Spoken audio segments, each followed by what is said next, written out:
What's up everybody, and welcome back to Amusement Media. Today, April 26th, 2021, all the Cedar Fair parks announced their pandemic protocols for the 2021 season. All of the parks will have fairly similar protocols, and you can always pull them up on the park's individual website if you're interested in seeing them. Today I'm going to be looking at the Kings Island and Cedar Point protocols because they basically cover all the different things Cedar Fair is doing at their parks. Before we get into the video, please consider subscribing to my channel. It's completely free and really helps me out. If you love Kings Island and Cedar Point, make sure you leave a like, and without further ado, let's get into the video.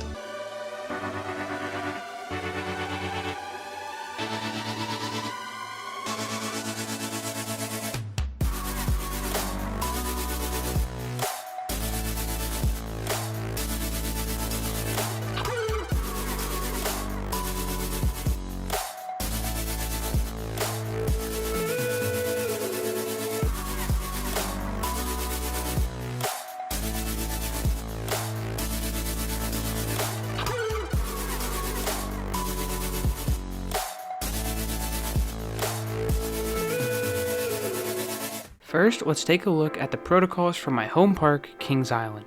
Also, this video is going to be all improvising instead of me reading a script, since this is breaking news, so please bear with me. Alright, to start off, let's read through what Kings Island posted on their website. When Kings Island opens, we want you to have an amazing day and feel safe while visiting. So we developed an extensive coronavirus reopening plan, new processes, and enhanced procedures throughout the park to reduce the spread of germs.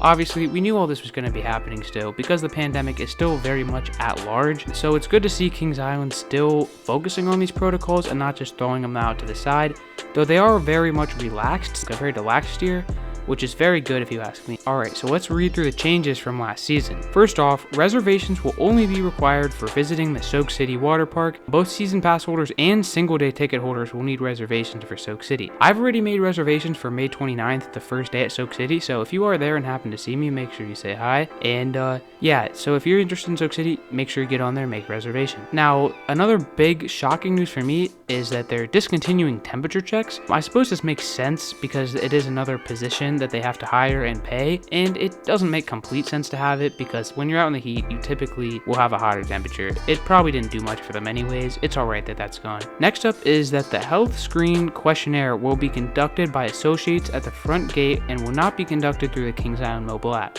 If you visited the park last year in 2020, you know that there were a series of questions you had to answer on the mobile app before coming into Kings Island. So now it seems like they're just going to ask you all these questions straight up and you have to answer them. They'll just ask things about if you've been in contact with anyone who's sick in the past 14 days, that sort of stuff. Obviously, you shouldn't come to the park if any of those apply to you. So yeah, that's all good there. Now, next up is the most surprising thing they're doing. Definitely interesting. Some of you are going to love it, some of you are going to question it for sure.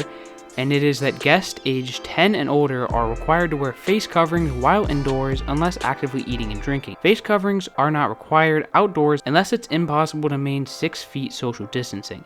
Face covering should completely cover the nose and mouth and not have, I don't know what that word is, valves or vents which allow virus particles to escape. So masks with vents and valves, those don't work obviously, so those are not allowed anymore, which makes sense. The thing that kind of shocks me is that guests under the age of 10 don't have to wear masks at all anymore. Which kind of just a random number, but you know, if you're under the age of 10, there you go. Now for those of us that are over the age of 10, which I assume most of you are, so we just have to wear our face coverings when we're indoors, you know, if we're riding, say, Flight of Fear, Boo Blasters, just walking through a shop, something along the lines of that, unless you were eating or drinking. Now, when you're just walking around the midways of the parks, you will not have to wear the mask unless you're in a crowded area and can't maintain that 6 feet social distancing. If you don't like breathing in a mask, you can just have it down on your chin, and then when you get close to people, just pull it up for a couple seconds, then put it back down. And while you're in line waiting for attractions, there are those markers on the ground so you can wait, stay 6 feet away from other parties, and just keep your mask down. So this will provide a safe way to get masks out of the picture, so kind of is good for both sides of the argument here. I actually am a big fan of this. I think it's a good idea. I like how they're shaping up the protocols for this year. And finally, there will be no limitations to ride capacity for most rides. Face coverings are recommended for outdoor rides and required for indoor rides.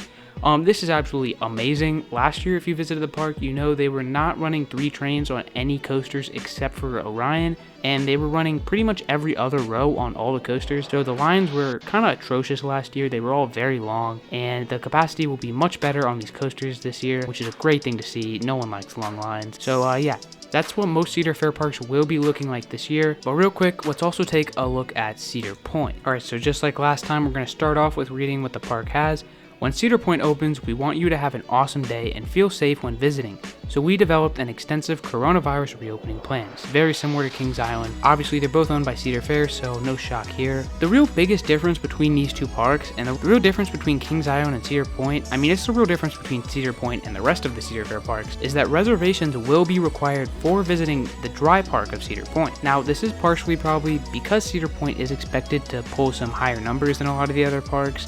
And we do know with the gold passes recently being introduced to Cedar Point, they're expecting a lot more guests coming through those gates. So to control the amount of people in the park, it makes sense that they're going to require reservations. Basically what this means is if you know you're going to Cedar Point, make sure you get on the website and make reservations as early as possible.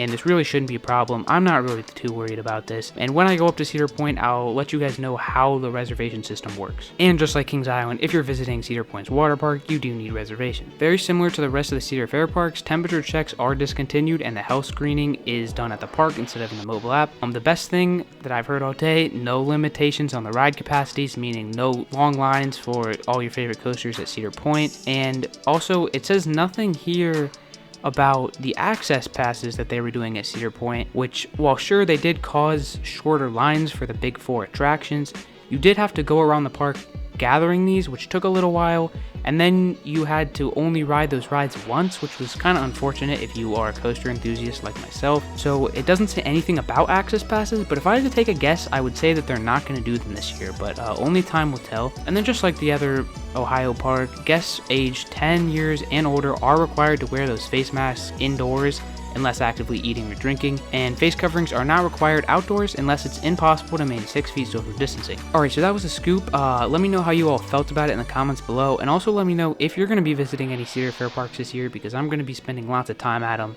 And I'm pretty happy with the protocols. I think they're pretty good. I hope that there's no large pandemic outbreaks at these parks. There really shouldn't be. There weren't any at any major parks, even with the ones that weren't requiring masks. So I think we're doing all right.